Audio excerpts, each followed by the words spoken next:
Welcome, everyone. I'm glad that you have joined us today. My name's Kelly Seale, and I'm with KeyMaster Keyboarding. We're going to be talking about the Learning Lights keyboard today, and my history in education. I was a business teacher, a computer teacher, and I kind of recognized that there were some shortfalls to teaching kids how to type. And the biggest shortfall I saw was keeping kids from looking at their fingers, because if they looked at their fingers, they really never mastered the keyboard well. And so when I was teaching, I was kind of annoyed that there wasn't a great way to keep kids from looking at their fingers. We did creative things like covered their fingers with paper or cloth and things like that, but there really wasn't any technology to back up, a more modern version of solving that problem. And so that's kind of how this product kind of came to be, was being in the classroom and feeling like there needed to be a better solution that way. So our solution was the Learning Lights keyboard, and as you can see on here, really the main feature of the keyboard is the ability to show or hide the keys. And we just use backlighting to do that. So if the backlighting is on, it shines through the keys and you can see the key characters. If the backlighting is off, then the keyboard appears to be an all blank keyboard. This product is patented, or this technology is patented, so we should be the only ones that can produce this show hide feature.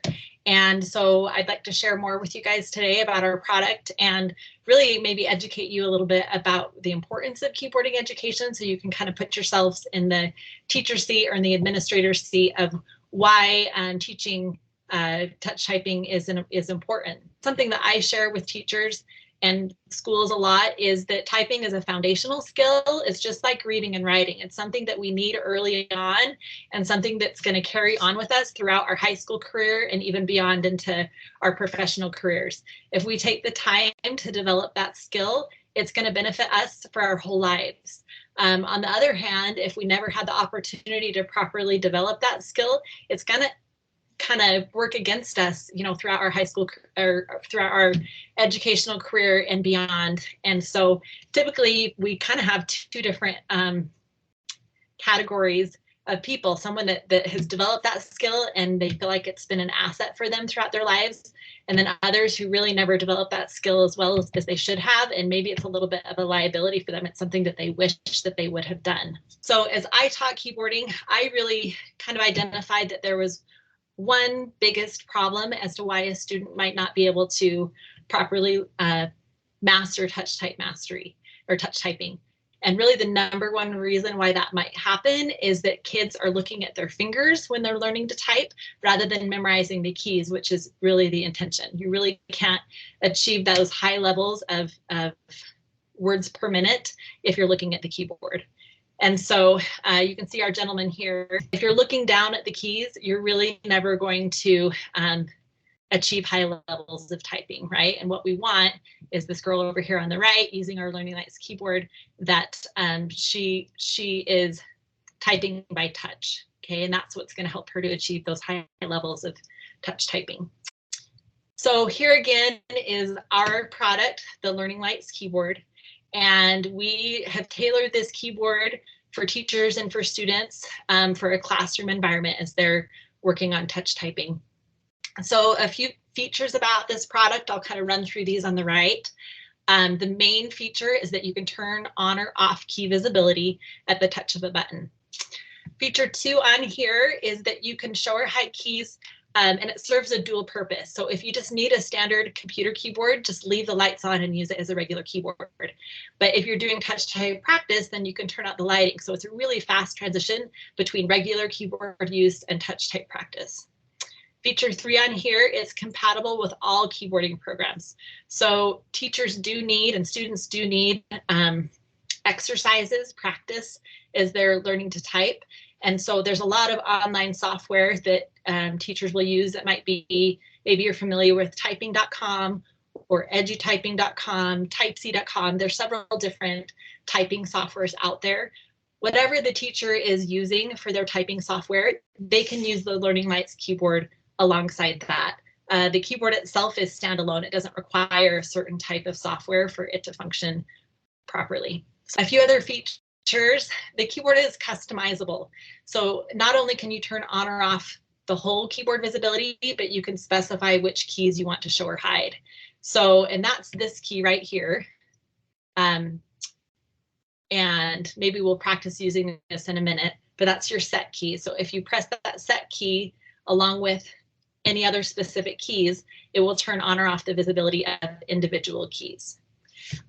So that's really customized, makes it so that the teacher can customize the learning specifically to the student. A lot of teachers like to customize what keys are on according to what lesson the student's working on. Maybe they're on lesson 1, and lesson 1 is specifically teaching them about the home row, right? So we can tell the students to turn off just the home row if that's what we want the students to do. So really nice to be able to customize the keyboard to exactly what the kids are working on. Feature 5 here, the keyboard's optimized for keyboarding instruction. So we have curved keys. And again, if you have your keyboard in front of you, maybe you can put your fingers on the keys and feel that there's some curvature to the keys. And if you strike the key, you'll feel that there's some depth to the strike. Okay, those are things that we want a keyboard to have as students are learning to touch type. And the reason for that is that keyboarding is a skill learned by touch. So we want a lot of feedback from the students as they're first learning to type. If you can imagine a student typing on maybe a Chromebook or a laptop of some kind, all of those keyboards are very flat, and they also don't have a lot of depth to the key strike. So if you're resting your fingers on maybe a Chromebook, it's a lot harder to tell if your fingers are in the right place or if you're striking in the middle of the key, because everything's flat. And so we always tell teachers, and we're having to tell them this more and more because Chromebooks are getting so prevalent in schools, you really shouldn't be teaching a student how to touch type using a Chromebook. You really do need to plug in a traditional keyboard that has that curvature and that deeper strike, especially as the students are first learning the skill. Obviously, once the students have mastered the keyboard, they can transition into those flat keyboards. But when we're doing that touch type mastery and teaching that skill by touch, we really want those things in a keyboard. And so, of course, we've incorporated that into this keyboard. And then the final feature here is that we have a device holder across the top of the keyboard. We added this in with our second version of the keyboard, and we just did that for versatility for our teachers. We don't know what type of devices teachers are using anymore in the classroom.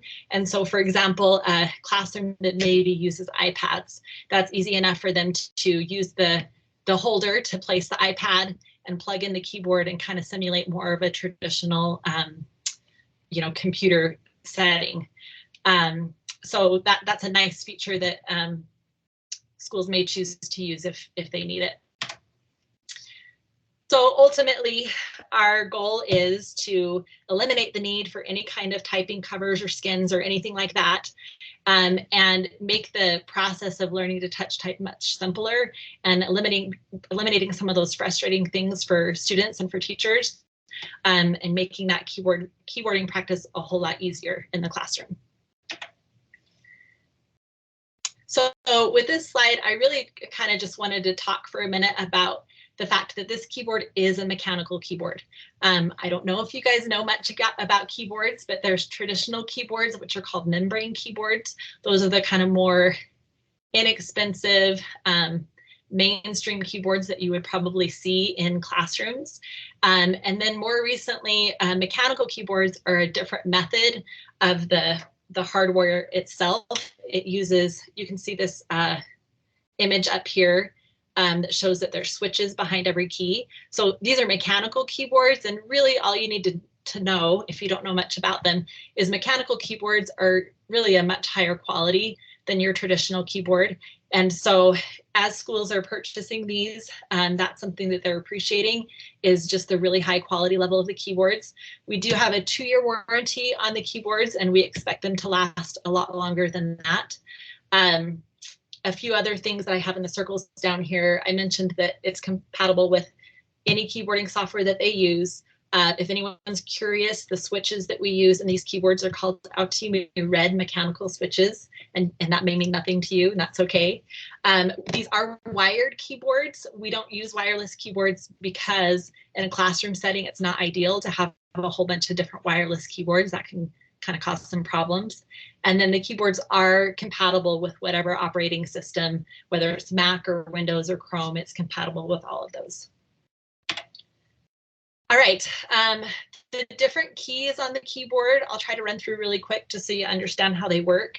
As I mentioned before, this center key here that looks kind of like a sun, that's the main key that you'll press to turn on or off the visibility of all of the keys. Okay, and if you have the keyboard in front of you, go ahead and try to do that. I'll add here too that you can increase or decrease the brightness of the keys by pressing function plus your up arrow or your down arrow to increase or decrease the brightness of the keys. To the left of that, it looks kind of like a gear shift. That is your individual lights key. So if you want to turn on or off specific keys, you'll press and hold this key while pressing other keys that you want to turn on or off. So let's put you guys in the student seat again, and I'm going to ask you guys to turn off all of the lighting on the keys. So press that that sun looking key or that lights key in the center. Make sure that your lighting is all off. And now we're going to turn on the lighting of just a few keys. So we're going to press and hold this set key. And then I want you to turn on, just go ahead and press A, S, D, and F while you hold that set key, and you should see those lights show up. Hopefully you know where those keys are. And then also, I want you to turn on J, K, L, and semicolon. Okay, so just those 8 keys, A, S, D, F, J, K, L, and semicolon. And the reason we're turning those keys on is because those are our home row keys. Those are the keys that your fingers should rest on as you're learning to type. So if you guys want to put your fingers over those keys and cover up that key visibility, you want your fingers to be in that position as much as possible. If you're striking another key, you want to return to those home row keys as quickly as possible. And I'm kind of trying to simulate the teacher-student instruction here a little bit, and hopefully you can see some of the added value of blanking out some of these keys and different things that teachers can do in the classroom as they're teaching students how to touch type. Now, the final lights key on here is the one all the way to the right, and it looks like a padlock. That padlock key we added this past year because we got feedback from the teacher saying, all right, I like that we can customize the keyboard, but how do I keep the kids from changing the lighting once we set it? So this is what we have so far without integrating with software. This is what we can do to kind of deter the kids from changing the lighting setting. And so that lock key, if you press and hold that key for 3 seconds, go ahead and try to do it if you have the keyboard in front of you. If you press and hold it for 3 seconds, you'll see your whole keyboard flash for a few seconds, and then you'll see just those same keys are lit up that we had previously, the ASDF keys. Okay, you'll also see if you look all the way to the right of your keyboard, there's now a red indicator light that looks like a padlock. And that indicator light is telling you that the lighting settings are now locked. You can't change the lighting settings now that we've locked them. So if you try the center key or try this key on the left to change the lighting, you shouldn't be able to change the lighting now because the lighting is locked down. Okay, the only way to unlock the lighting is to press and hold that lock key again and hold it down for 3 seconds, and you'll see the keyboard flash, and now that indicator light is now off. So now you know that you can change the lighting settings.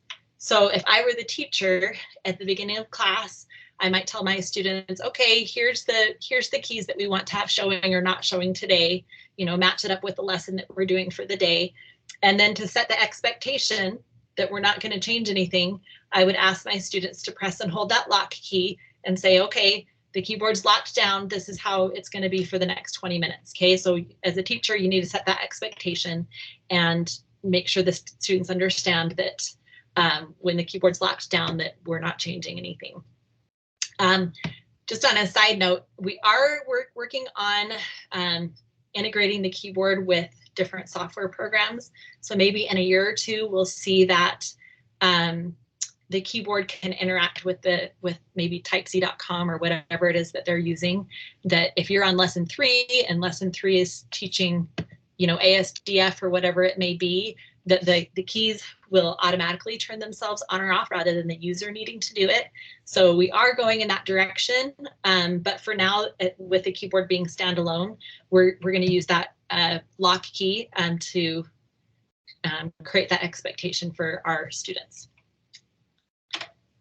Okay, just a few more slides here. I wanted to mention target markets here.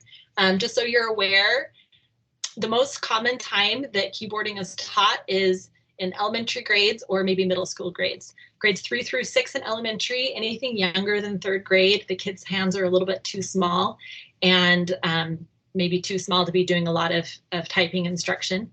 And then it's really nice if in the middle schools, well, maybe they're getting it for the first time, or maybe hopefully in middle schools, they're getting that instruction for the second time. And we call that reinforcement in grades 7 through 9. I will say that we've seen the most sales in our middle schools, but definitely we're having a lot of sales in elementary grades as well. As far as which classes might be teaching typing, I have those listed over here on the right. So any computer or technology teachers might be teaching keyboarding as part of their curriculum. Digital literacy typically has keyboarding as part of their curriculum. STEM classes or STEM labs, programming and coding, we're seeing a lot of coding classes pairing keyboarding. So they're teaching keyboarding and coding kind of simultaneously, which is kind of a cool thing. And then even libraries and librarians, we're seeing more of them purchasing our product and using it for keyboarding practice as students are in their lab. Sometimes we're seeing a transition with librarians sometimes having maker labs and being kind of more tech savvy in their libraries. I will open up for questions.